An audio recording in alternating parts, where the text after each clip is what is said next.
2024 ഇതുപോലെ exit poll ഫലങ്ങളൊക്കെ ഒരു തുടർഭരണം പ്രവചിച്ചപ്പോൾ അന്ന് അങ്ങനെ സംഭവിച്ചതിൽ കോൺഗ്രസ്സുകാർ UDFകാരൊക്കെ വലിയ ക്ഷോഭം കാണിക്കുകയും മാധ്യമങ്ങളുടെ കണക്കുകൾ തെറ്റാകും, ഞങ്ങൾ അധികാരത്തിൽ വരുന്ന നിങ്ങൾക്ക് നോക്കിക്കാണാം എന്നൊക്കെ പറഞ്ഞാണ്. പക്ഷേ ആഷ്മി പറഞ്ഞതുപോലെ തന്നെ ഇത് വോട്ടെടുപ്പിന് ശേഷം വരുന്ന അതിനുശേഷം ഉള്ള അഭിപ്രായങ്ങൾ രേഖപ്പെടുത്തുന്ന സർവേ എന്ന നിലയിൽ ഇതിന് വലിയ പ്രാധാന്യമുണ്ട്. ഉറപ്പായും ഇതൊരു ട്രെൻഡ് സൂചനയായിട്ട് നമ്മുടെ മുന്നിലേക്ക് എത്തും. മാത്രമല്ല ഇതിൽ ഏറ്റവും പ്രധാനപ്പെട്ട കാര്യം രാഷ്ട്രീയ പാർട്ടികളും നേതാക്കളും സ്ഥാനാർത്ഥികളും ഒക്കെ ഒരുപോലെ നെഞ്ചിടിപ്പോടുകൂടി കാത്തിരിക്കുന്നതാണ് ഈ എക്സിറ്റ് പോൾ ഫലങ്ങൾ.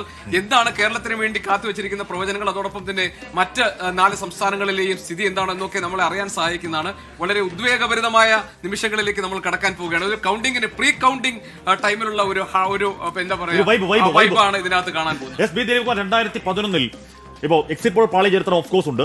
അത് കഴിഞ്ഞ ഹരിയാനയിൽ, ബീഹാറിൽ, മധ്യപ്രദേശ് ഒക്കെ ഉണ്ട്. പക്ഷേ 2011 കേരളത്തിൽ പറഞ്ഞ 11 പ്രധാനപ്പെട്ട സർവേകളിൽ 6 LDFന് ക്ലിയർ മെജോറിറ്റി പറഞ്ഞു.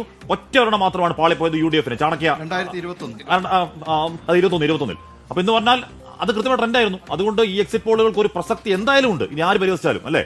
ഏതായാലും ഇതിൽ പരിഹാസം എന്തായാലും എക്സിറ്റ് പോൾ എന്നുള്ളത് സാധാരണഗതിയിൽ തെരഞ്ഞെടുപ്പുമായി ബന്ധപ്പെട്ട ഒരു പ്രധാനപ്പെട്ട ഘടകമാണ്. ചിലപ്പോൾ അത് പാളിയേക്കാം, ചിലപ്പോൾ അത് ശരിയായേക്കാം.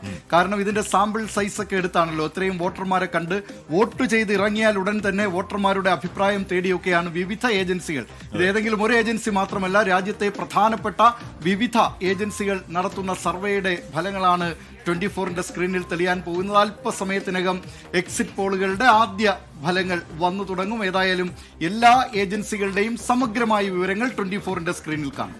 അപ്പൊ അസിത, ഒരു ഫേസ്ബുക്ക് സുഹൃത്തുക്കളാണ് എന്തോന്ന് സർവേ 4-ാം തീയതി വരെയുള്ള നേരത്തെ ജനം തീരുമാനിച്ചു കഴിഞ്ഞ കാര്യം പിന്നെയും ഈ പാർട്ടി ഇത്ര പാർട്ടി ആ പാർട്ടി ചുമ്മാ വല്ല കാര്യമുണ്ടെന്ന് ചോദിക്കുന്നുണ്ട്.